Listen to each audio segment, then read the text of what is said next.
तो फ्रेंड्स, इसके पिछले वाले सेशन में हम लोगों ने डिस्कस किया था कि किस तरीके से स्टैंडर्ड इंटीग्रल का यूज करके हम लोग क्वेश्चंस को लगाते हैं। उस सेशन में हमने बहुत ही सिंपल क्वेश्चन लिया था। आज के सेशन में हम डिस्कस करने वाले हैं किस तरीके से हम लोग fundamental rules of integration apply करके क्वेश्चन को सॉल्व करेंगे। क्योंकि देखिए, स्टेप बाय स्टेप आपको बढ़ना चाहिए। क्वेश्चन अधिक से अधिक लगाइए जरूर, लेकिन हर एक स्टेप के बाद बढ़ते रहिए। अचानक स्किप मत करिए, क्योंकि जब अचानक स्किप करेंगे तो बहुत सारी बेस आपकी मिसिंग हो जाएगी। तो बेस को मिस नहीं करना है। बेस को लगाते हुए, बेसिक क्वेश्चंस को लगाते हुए बेस को मजबूत करना है। स्टेप बाय स्टेप जब आप बढ़ेंगे तब आपका बेस मजबूत होगा। ठीक है, तो चलिए कुछ क्वेश्चन लेते हैं। जैसे मान लीजिए मैं ले रहा हूं sin 2x, ये मैं ले रहा हूं। ये इंटीग्रेशन का sine like the trunk of an element. ये हमारे पास फंक्शन है sin 2x, हमें ये करना है। तो एक्चुअली में एक रिजल्ट तो आपके पास है, वह रिजल्ट है integration of sin x dx, जो कि आप जानते हैं कि ये cos x होता है और प्लस कोई कांस्टेंट लगा देते हैं। ये रिजल्ट आपके पास है, कोई दिक्कत नहीं है। ये ठीक। मैं ये कहना चाह रहा हूं कि यहां पे सिचुएशन थोड़ा अलग है। x न होकर के 2x है, तो क्या करें? तो दो तरीका है। एक तरीका ये है कि आप सब्स्टिट्यूशन मेथड लगा लीजिए इसमें। कैसे? हमारे पास I बराबर है इंटीग्रेशन ऑफ sin 2x, ये हमारे पास है। मान लेते हैं कि ये फर्स्ट है। लेट 2x, आपको 2x से दिक्कत हो रही है ना, मान लेते हैं कि t है, और ये मान लीजिए सेकंड है। अब देखिए बच्चों, यहां पर भी बच्चे कंफ्यूज करते हैं कि हमें डिफरेंशिएट करना है तो x के रिस्पेक्ट में करें कि t के रिस्पेक्ट में करें। बच्चों, आप किसी भी एक के रिस्पेक्ट में डिफरेंशिएट कर सकते हैं। x के रिस्पेक्ट में भी कर सकते हैं, t के रिस्पेक्ट में भी कर सकते हैं। मैं आपको करके दिखा रहा हूं। मैं सबसे पहले x के रिस्पेक्ट में डिफरेंशिएट करूंगा। और दूसरी बात, बच्चों जब भी डिफरेंशिएट करेंगे इस सिचुएशन में, इस स्टेप पे, तो दोनों साइड करें, इधर भी करें और इधर भी करें, एक साइड नहीं होगा। चाहे आप x के रिस्पेक्ट में करें, चाहे t के रिस्पेक्ट में करें। तो x का डिफरेंशिएशन x के रिस्पेक्ट में 1 होता है। t का करना है x के रिस्पेक्ट में dt अपॉन dx। यहां से हम क्या करेंगे कि dx निकाल लेंगे, dt बाई 2 हो जाएगा। ठीक। कुछ बच्चे ये सोच रहे होंगे कि अगर हम t के रिस्पेक्ट में करें तो कर लीजिए, कोई दिक्कत नहीं है। 2x का डिफरेंशिएशन t के रिस्पेक्ट में, तो dx अपॉन dt। t का डिफरेंशिएशन t के रिस्पेक्ट में 1। अब आप यहां से dx निकाल लीजिए, dt बाई 2 आ गया। ठीक। तो इस स्टेप के बाद आप डिफरेंशिएशन x के रिस्पेक्ट में भी कर सकते हैं और t के रिस्पेक्ट में भी कर सकते हैं। एक डाउट तो क्लियर हो गया। इसको हम मान लेते हैं ये 3। अब मैं सेकेंड थर्ड का इस्तेमाल करने वाला हूं फर्स्ट में। तो इन view of second and third, 1 reduces to 1 reduces to, ये 1 है आपका। तो ये देखिए साइन 2x की वैल्यू t है और dx आपका dt बाई 2 है।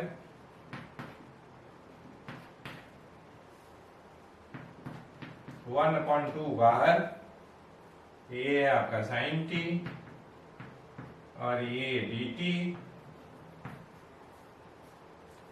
साइन t, यहां पे साइन x है पर क्या है, यहाँ वेरिएबल ऑफ इंटीग्रेशन x है क्योंकि साइन x का फंक्शन है, यहाँ पे साइन t का फंक्शन है, तो वेरिएबल ऑफ इंटीग्रेशन t है, तो फॉर्मूला तो वही होगा ना।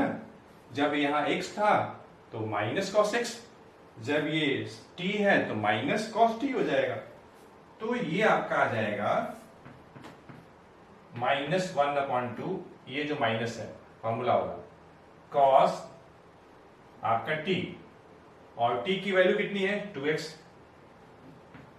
और ये प्लस कोई कांस्टेंट हमने जोड़ दिया, यही हमारा आंसर हो गया। क्या कोई और तरीका भी है? हाँ है तरीका। क्या तरीका बताता हूं। अगर x के जगह पे ax प्लस b अगर आ जाए तब भी आप फॉर्मूला बना सकते हैं, कुछ करना नहीं है। x को यहां भी आप रिप्लेस कर दीजिए ax प्लस b से, ठीक, डिवाइडेड बाई x का जो कोफिशिएंट है उससे आप डिवाइड कर लीजिए, और ये प्लस कोई कांस्टेंट तो रहेगा ही रहेगा। तो जरा देखिए क्या हो जाएगा। ax प्लस b के जगह पे क्या है 2x है, तो क्या लिखेंगे आप, ये देखिए आप लिखेंगे minus cos 2x divided by x का कोफिशिएंट कितना है 2 है, और ये 2 हो गया और प्लस कोई कांस्टेंट। जरा देखिए आते क्या। तो फ्रेंड्स हम लोग करेंगे नेक्स्ट क्वेश्चन। हमारे पास क्वेश्चन है 2 sin 3x। 2 sin 3x का हमें इंटीग्रेशन करना है।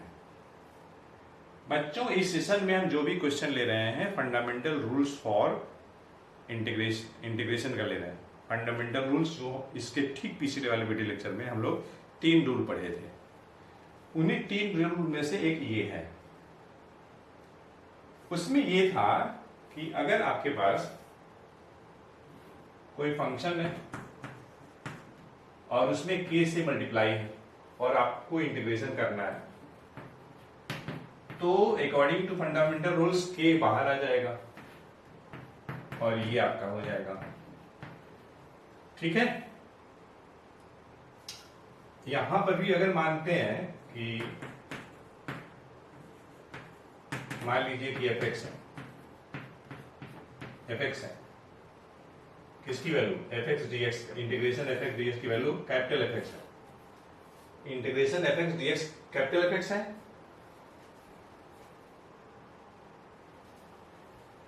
तो ये देखिए आपका ये k fx हो जाएगा।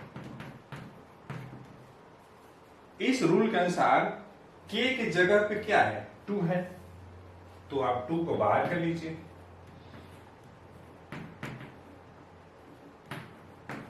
टू को आप बाहर कर लीजिए, ठीक। अच्छा, एक रूल तो ये बताया था, दूसरा रूल क्या बताया था? दूसरा ये बताया गया था कि अगर fx dx कैपिटल fx के बराबर है इफ, तो equation of f ax plus b और ये dx, फंक्शन यहां fx है, यहां पे f of ax plus b है, इसका इंटीग्रेशन क्या हो जाएगा? तो इसका इंटीग्रेशन होगा, ये देखिए सिमिलर है, अंतर क्या है, यहाँ x है ax प्लस b है, तो आप यहां भी वही काम करिए, x को आप रिप्लेस कर दीजिए ax प्लस b से, क्योंकि x रिप्लेस्ड है ax प्लस b से, तो रिजल्ट में भी x को आप रिप्लेस कर दीजिए ax प्लस b से, और डिवाइडेड बाई जो x का कोफिशिएंट है उसे आप डिवाइड कर दीजिए और कोई कांस्टेंट। अगर आपको इस रिजल्ट पे डाउट है तो आप सब्स्टिट्यूशन लगा के कर सकते हैं। सब्स्टिट्यूशन मेथड के द्वारा आप ax प्लस b को कुछ t मान लीजिएगा, जो कि पहले वाले एग्जांपल में बताए हैं सब्स्टिट्यूशन मेथड, तो आप देखेंगे कि कितना रिजल्ट आ जाएगा। आप ट्राई करिएगा, नहीं आएगा तो कमेंट कर दीजिएगा, नहीं आया बता देंगे नेक्स्ट सेशन में, आप ये भी बता दीजिएगा ये रिजल्ट। अब जरा देखिए, इसी से कंपेयर करिए, यहां पे 3x है, ax plus b, ax plus b की जगह पे 3x है, साइन एक्स का इंटीग्रेशन आपको पता है, साइन एक्स का होता है माइनस कॉस एक्स, तो ax प्लस बी की जगह पे 3x है डिवाइडेड बाई एक्स कोफिशिएंट 3 और प्लस कोई कांस्टेंट। एक्स का कोफिशिएंट क्या है? 3 है, जरा देखिए, ए से डिवाइड करना है, ठीक। अब आप सोच रहे हो कि माइनस कहां से आ गया, तो बच्चों माइनस ऐसे आया, integration of sine X DX क्या होता है? माइनस कॉस एक्स होता है, तो यहां से आया।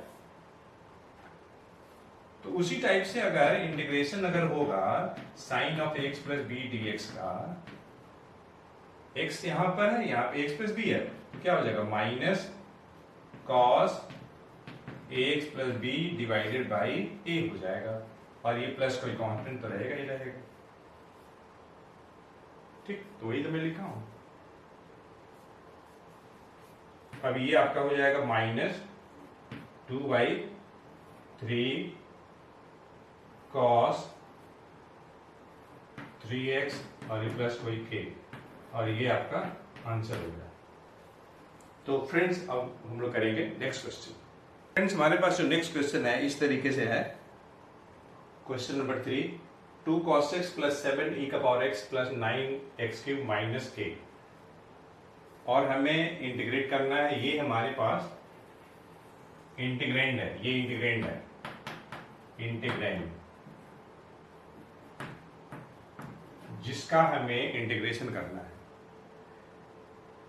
बच्चों मैं फिर बता रहा हूं, हम इस सेशन में fundamental rules for integration discuss कर रहे हैं, and there are 3 fundamental rules. एक में कोई फंक्शन में अगर k से मल्टीप्लाई है तो क्या होगा, अगर ओरिजिनल फंक्शन f(x) है और उसका इंटीग्रेशन मालूम है, तो x को अगर हम ax प्लस b से रिप्लेस कर दें तो इंटीग्रेशन क्या होगा। और तीसरा जो रूल्स था कि अगर हमारे पास ऐसा इंटीग्रेंड है जिसमें कि कई फंक्शन का सम है या फिर डिफरेंस है, तो इंटीग्रेशन कैसे करेंगे। तो ये तीसरा एग्जाम्पल वही है। यहाँ पे देखिए, एक फंक्शन 2 cos x है, दूसरा 7 e का पावर x है, फिर 9x क्यूब है माइनस k है, ठीक है। ये है आपका ट्रिग्नोमेट्रिकल फंक्शन, ये एक्सपोनेंशियल है, ये अलजेब्रिक है, और ये कांस्टेंट फंक्शन है।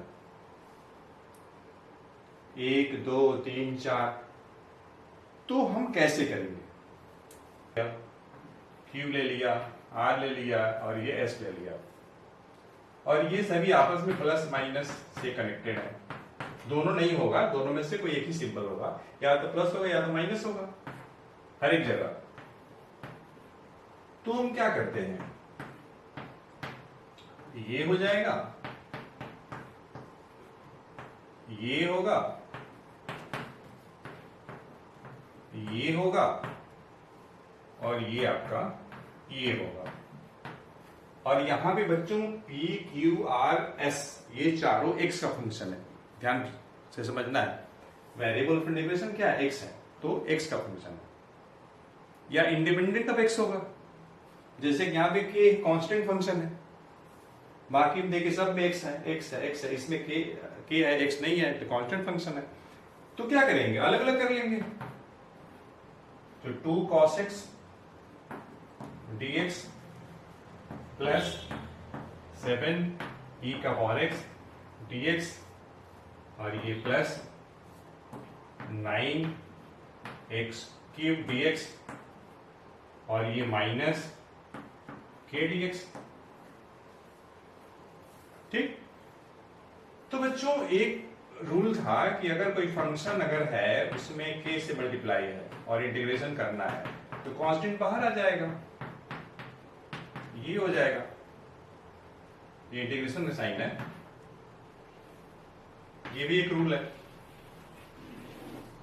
ये रूल मैं लागू करूंगा यहां यहां यहां, तो देखिए 2 कांस्टेंट, 2 बाहर, तो ये cos x dx, यहां 7 बाहर, e का पावर x dx, और फिर 9x क्यूब dx, और ये माइनस k कांस्टेंट बाहर, और ये dx। cos x का इंटीग्रेशन sin x होता है, ठीक है। e का पावर x का इंटीग्रेशन e का पावर x ही होता है। और ये देखिए 9 है, x का पावर 3 है, तो हो जाएगा x का पावर 4/4 हो जाएगा। एक रूल था ना कि अगर x का पावर n dx अगर है तो x का power n+1 divided by n+1। बस ध्यान ये रखना है कि n की वैल्यू -1 नहीं होनी चाहिए, तभी ये लगेगा। -1 अगर होगी तो ये नहीं लगेगा। -1 को छोड़ करके n की कोई और वैल्यू होगी तो होल्ड करेगी। तो देखिए x³ है, n का पावर 3 है, तो एक पावर बढ़ गया तो x का पावर 4 और 4 से डिवाइड कर दिया माइनस की। और एक रिजल्ट था कि अगर हमें 1 का इंटीग्रेशन चाहिए तो x होता है, ये भी आपका स्टैंडर्ड रिजल्ट है।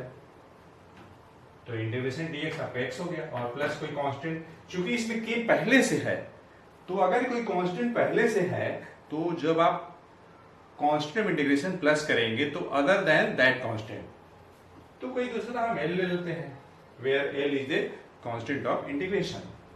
तो इस तरीके से बच्चों हम लोगों ने इस सेशन में उन क्वेश्चंस को टच किया है, अच्छे से डिस्कस किया है जो कि बेस्ड थे फंडामेंटल रूल्स फॉर इंटीग्रेशन पे। आप क्वेश्चन लगाइएगा, जरूर लगेगा। तो हम मिलते हैं नेक्स्ट सेशन में एक अच्छे कॉन्सेप्ट के साथ। अगर आपको वीडियो लेक्चर अच्छी लगी हो तो आप लाइक करें और अपने फ्रेंड सर्कल में शेयर करें। आपके एक शेयर से हमें मोटिवेशन मिलेगी और मैं आपके लिए अच्छे अच्छे वीडियो लेक्चर बनाता रहूँगा, मेहनत करता रहूँगा ताकि आपका कल्याण होता रहे। तो फ्रेंड्स, थैंक फॉर वॉचिंग। तो फ्रेंड, इस सेशन का फूड ऑफ थॉट का क्वेश्चन कुछ इस तरीके से है और ये सभी क्वेश्चन पिछले जो भी वीडियो लेक्चर इंटीग्रेशन से रिलेटेड डिस्कस किए गए हैं उसी पे बेस्ड है।